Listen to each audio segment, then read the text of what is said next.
नमस्कार दोस्तों हाल ही में एक कंट्रोवर्सी के बारे में बहुत ज़्यादा चर्चा हो रही है जो कि सदी के महानायक कहलाने वाले अमिताभ बच्चन के एक ट्वीट के बाद शुरू हुई थी। उन्होंने ट्वीट किया था, जिनकी औकात हमें छूने की नहीं होती, अक्सर वही लोग हम पे उंगली उठाते हैं।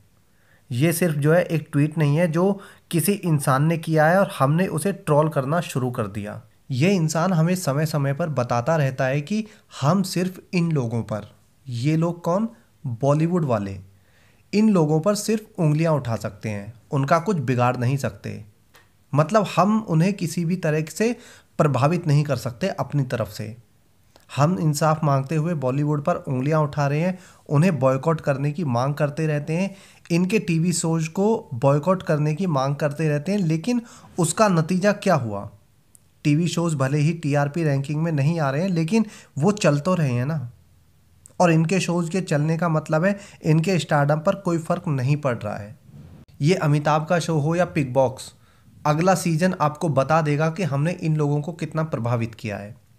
लेकिन उससे पहले हमें ये देखने को ज़रूर मिल रहा है कि इनका अहंकार टूट रहा है या नहीं। इसका जवाब है नहीं। इनका घमंड टूटने की बजाय लगातार बढ़ता जा रहा है। इन लोगों को पता है कि इनकी पीआर एजेंसीज अब मार्केट में खुलकर उतर चुकी हैं, और पीआर एजेंसीज किसी एक पर्टिकुलर एक्टर या एक्ट्रेसेस की इमेज सुधारने के लिए काम नहीं कर रही है, बल्कि पूरे बॉलीवुड की इमेज सुधारने के लिए काम कर रही है। पीआर एजेंसीज किस तरह से काम करती हैं, किस तरह से काम कर रही हैं, किस तरह से उनको हायर किया जाता है, मैं उस पर एक अलग से कंप्लीट वीडियो जल्दी लेकर आऊँगा, जिसमें मैं आपको बताऊंगा कि पीआर आने वाले समय में कैसे काम करने वाला है। हम आम आदमी एसएसआर के इंसाफ के लिए आज मांग कर रहे हैं।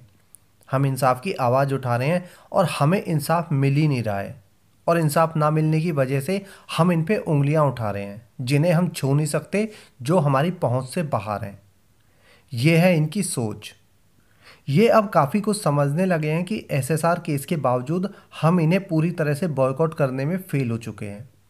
लेकिन ये भूल रहे हैं कि हम लोगों का जोश और हमारी उम्मीदें आज भी वैसी की वैसी हैं जैसी 6 महीने पहले थी। टीवी पर कौन सा शो फ्लॉप है और कौन सा शो हिट है, उनकी टीआरपी क्या है, हमें एक्चुअल में कुछ पता नहीं होता है। ओटीटी प्लेटफॉर्म पर किस फिल्म ने कितनी कमाई की, कितने का नुकसान हुआ है, हमें कुछ पता नहीं चलता है, क्योंकि ये जो डेटा प्रोवाइड कराते हैं वो आधे से ज़्यादा फेक होता है और मैन्युपुलेटेड होता है। और असल बात तो ये है कि ओटीटी प्लेटफॉर्म की फ्लॉप से या हिट से एक्टर के कैरियर पर कोई फ़र्क पड़ता ही नहीं है। असली फ़र्क पड़ता है तब जब सिनेमा घरों में फिल्म फ्लॉप होती है।